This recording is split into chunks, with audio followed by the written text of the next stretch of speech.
mx plus y equal to mx plus. அப்போ அதுலேருந்து நம்ம எப்படி டிஃபரன்ஸ் ஈக்குவேஷன் ஃபார்ம் பண்ணுவோம் அந்த மாதிரி ஐடியா. சரிங்களா? So Okay, first sir. getting in a formation of difference equation.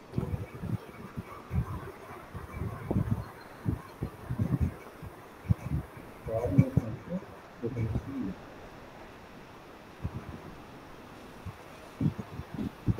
So the formation of the difference equation, suppose y equal to mx ன்னு இருந்துச்சுங்க. இதை வந்து என்ன சொல்றாங்க, இது நார்மல் ஈக்குவேஷன்.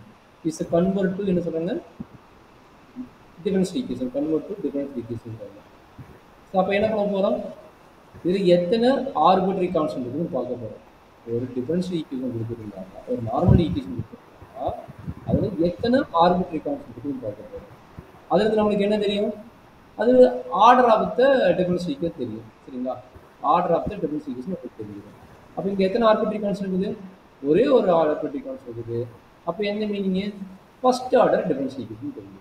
அப்போ என்ன பண்ணணும், ஒன்று சிங்கிள் டெரிவேட்டிவ் கண்டுபிடிச்சா போதும். அப்போ என்ன மீனிங்கு, dy by dx என்ன கண்டுபிடிக்கும்.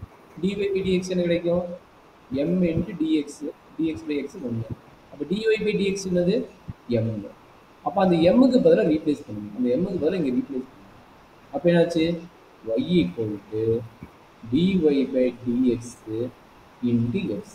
அப்போ இது எப்படி எழுதலாம், x into y dash equal to y எழுதலாம். சரிங்களா? அப்போ formation of the difference equation என்னன்னா, eliminating the arbitrary constant. என்ன சொல்றாங்க, eliminating the arbitrary constant.